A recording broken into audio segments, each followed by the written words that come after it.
everybody, it is your quilting friend Emily from Quilting Your Legacy, and we are going to be talking about my favorite thing, table toppers. So in this video, I am going to showcase this awesome brand new table topper called T for Two. This is a $2 pattern digitally downloaded from Villa Rosa, and you can get that right in the show notes or right on my website. In this video, we are going to not only talk about what the size of the table topper is, but also we're going to talk about some really fun color combinations. So as you are getting inspired, you are going to get some really great color ideas to go to your fabric stash to start pulling out your fabric. And there's going to be some fun and interesting tips along the way. So with the table topper T for Two, this is going to be measuring at 19 inches by 49 inches. This is going to be absolutely brilliant for your countertop, for your table, or even right in your entryway. This particular pattern is going to be fast and an easy stash friendly project, full of opportunities to really highlight a really nice bold fabric in addition to some great coordinating fabrics zipping all around to give that contrasting feel to it. So to help you get inspired and to go right to your fabric stash, I came up with some really fun color combinations for you. Option A, using that classic red, black, and cream colorway. This is elegant, but yet perfect for the modern style kitchen. You could even add some holiday seasonal fabric in those center large squares, and then the coordinating fabrics zipping all around. This type of red really adds warmth to the black sashing that gives it the really strong definition. Colorway number 2 is called Warm Autumn. This is using more of like the burnt orange,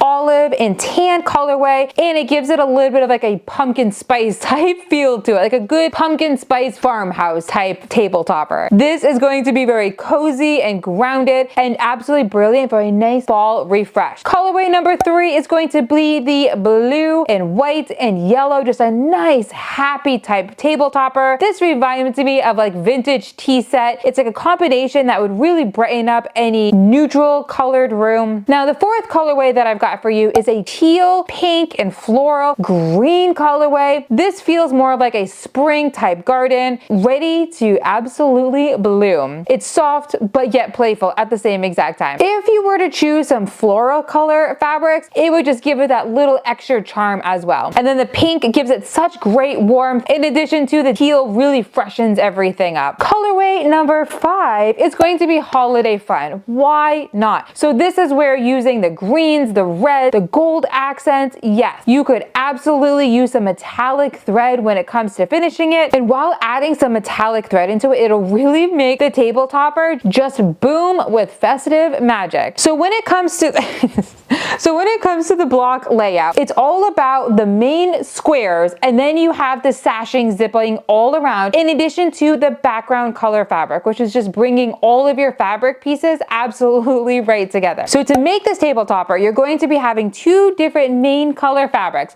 We're just going to call it main fabric A and main fabric B. Then you're going to be having which is going to be your square. Then you're going to have 2 different types of sashing strips, which is going to be C and D. Each of your frame squares is going to be a nice visible rhythm to it, because your sashing is going to be paired with your fabrics A and fabric B. You're going to sew 1 inch, yes, 1 inch strip, which is going to go around each of the squares on the top and the bottom and the sides and so forth. So that's where it'd be really fun to use more of like the softer color for your squares, and then a nice bold zipping all around. And then the background, goodness, you could choose. Do you want to go with more of a white on white tonal? Do you want to go with more of like a dark and bold tonal? It really depends on how you want to focus your main large squares on that table topper, because it's just going to give it a nice subtle shift when you choose a different colorway than a different colorway, if that makes sense. Oh my goodness, Georgie, you're such a good boy. And then once you lay out your fabric A, fabric B, which again, 2 different main color fabric, then you're going to be putting the whole entire table topper together with a nice solid border zipping all around, which will really help your eyes go focused in the table topper. And let's just say when you go with a nice bold border, it's going to make those colors just absolutely pop, and it'll pop against the background color fabric. It's going to be so stinking cute. It's like giving your fabric a little spotlight moment. So one of the questions that I get asked quite a bit, Emily, how are you going to finish this project and how are you going to bind it? Okay, so to finish this project, complete the table topper, is I would use straight lines zipping all the way down. Or you could could do a diagonal cross hatching. So with your large rectangle like this for the table topper, you could go this way, going all the way down.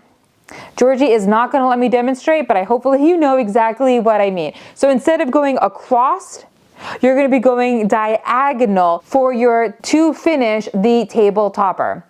You could also do some hand stitching, get out the embroidery floss, and that way it'll give it like a nice homemade look to it, and hand stitch around those large squares. I love doing hand stitching. I just don't have the time like I used to. But wow, to be able to hand stitch in those like little borders around the square, that would be so stinking cute. For this particular project on the pattern, you'll notice that the binding and the border, you have enough to do both in that 3/8 of a yard cut. I think using the binding as the same as the border would really give it a nice feel to it, because it's just going to be like one continuous strip zipping all around it. And the binding will just really help to frame out the border as well. How can you see? How can you see? You got to go to the barber. So go ahead and grab your $2 digital pattern. And if you love sewing table toppers, you should absolutely join us in the Quilting Your Legacy Table Topper Club, where each month on the first Sunday of the month, we make a different table topper together. Oh, Georgie, I love you so much. And happy to know that Georgie typically joins us also, whether he is barking at one of our neighbors first thing on Sunday morning, or he will try to sit in my lap. I kid you not. When he was a puppy, he used to sit in my lap and sew, not a problem. Granted, he is as big as he's going to get, but he still thinks that he needs to sit in my lap. But anyways, I welcome you to bring in your dog, bring in your cat, grab a cup of coffee, and on the first Sunday of the month, that is where we do the Quilting Your Legacy Table Topper Club. Grab your $2 digitally downloaded pattern, go to your fabric stash, and start pulling out those fabrics that we just talked about. And if you need some additional help, go ahead over to the free Facebook group where we talk all about quilting right there. Quilting Your Legacy Monthly Challenge. Thank you so much for watching this video. I cannot wait to sew with you soon, and I will see you in the next video. Bye for now.